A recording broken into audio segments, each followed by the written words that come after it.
여러분, 만약 여러분의 가족을 희생시켜서 나라 최고의 권력자가 될 수 있다면 과연 그 선택을 하실 수 있으시겠습니까? 조금 더 잔인하게 물어보죠. 나의 누나를 먼 타국의 늙은 황제에게 후궁으로 보냈는데 황제가 죽자 누나가 생매장, 즉 순장을 당했습니다. 그런데 그 후 또 다른 여동생을 그 다음 황제에게 또다시 바칠 수 있으신가요? 안녕하세요. 깊이 있는 역사 이야기를 전해드리는 타임체이스입니다. 오늘은 조선 전기 권력의 중심에 서 있었지만 그 이면에는 피눈물 나는 가족사가 얽혀있는 인물 한학에 대해 이야기해보려 합니다. 우리는 보통 그를 인수대비의 할아버지 정도로만 알고 있지만 사실 한학은 조선과 명나라 사이의 외교 관계를 쥐락펴락했던 거물이었습니다.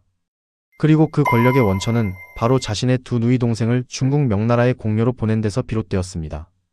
단순히 누이를 보냈다 정도가 아닙니다. 이 이야기 속에는 당시 약소국이었던 조선의 비애와 그 틈바구니에서 살아남아 권력을 쟁취하려 했던 한 개인의 소름 돋는 욕망이 꿈틀대고 있습니다. 지금부터 한학이라는 인물을 통해 화려한 궁중 생활 뒤에 가려진 공녀들의 슬픈 역사와 권력의 민낯을 파헤쳐 보겠습니다. 먼저 당시의 상황을 이해해야 합니다. 조선 초기는 명나라의 간섭이 극에 달했던 시기입니다. 특히 명나라의 3대 황제였던 영락제는 조선의 처녀들을 후궁으로 데려가길 원했습니다. 이를 공녀라고 하죠. 말이 좋아 공녀지 사실상 인질이자 곡물이나 다름없었습니다.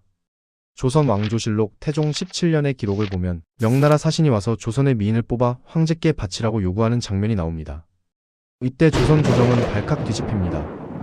양반가에서는 딸을 숨기거나 급하게 시집을 보내는 소동이 벌어졌죠. 이를 막기 위해 조정에서는 금홀령까지 내립니다.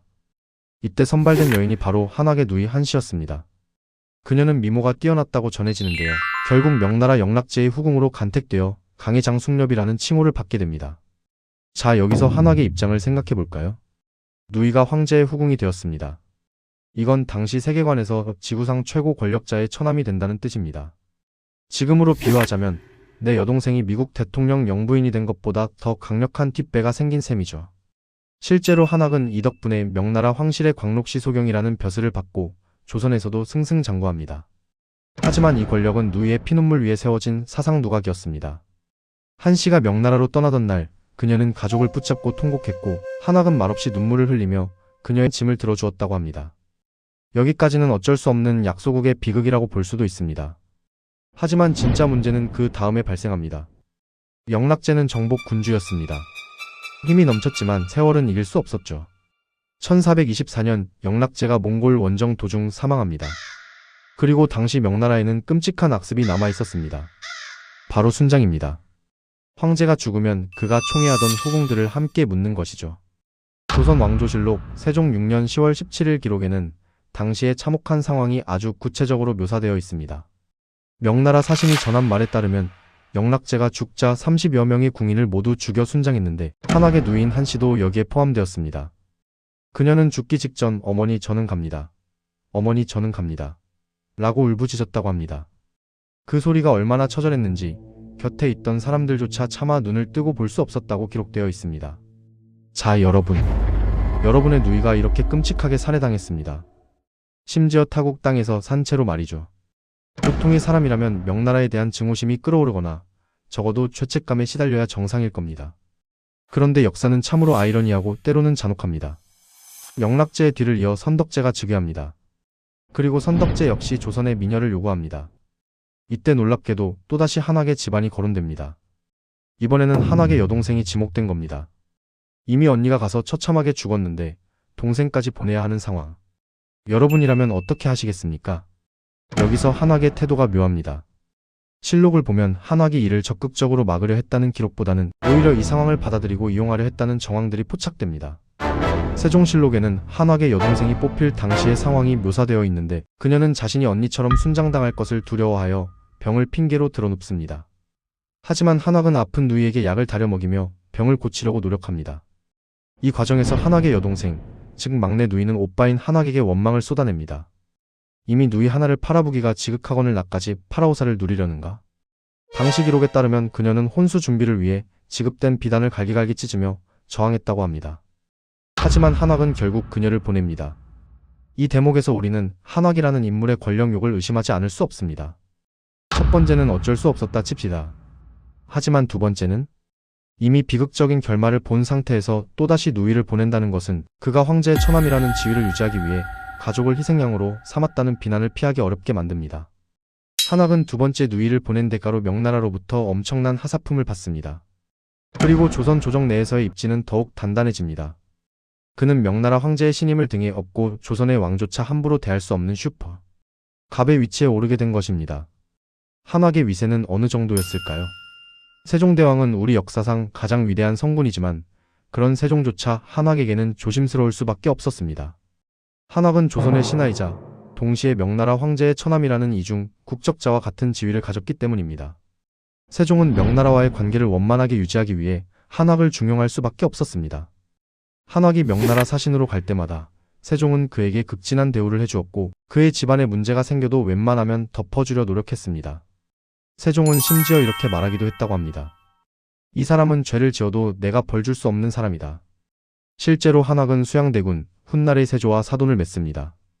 세조의 장남인 의경세자가 한학의 딸과 결혼하는데 이분이 바로 그 유명한 인수대비입니다.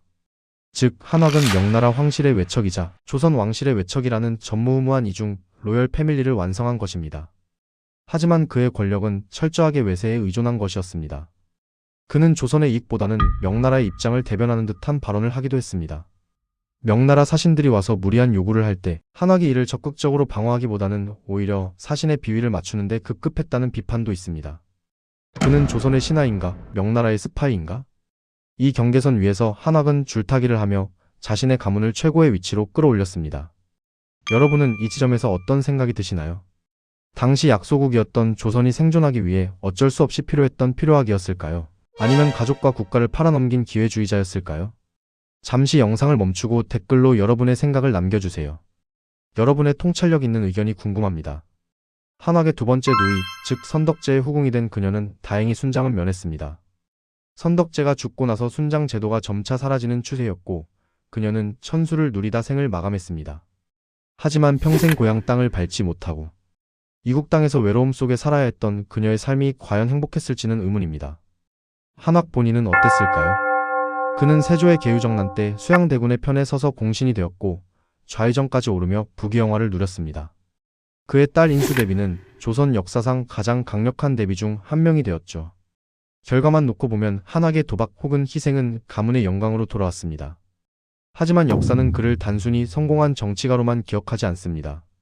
실록 곳곳에는 그가 누이의 권세를 믿고 교만하게 굴었다거나 부정부패에 연루되었다는 탄핵 상소가 끊이지 않았음을 보여줍니다. 사관들은 그를 재주는 있으나 덕이 부족하고 권세를 탐했다고 냉정하게 평가했습니다.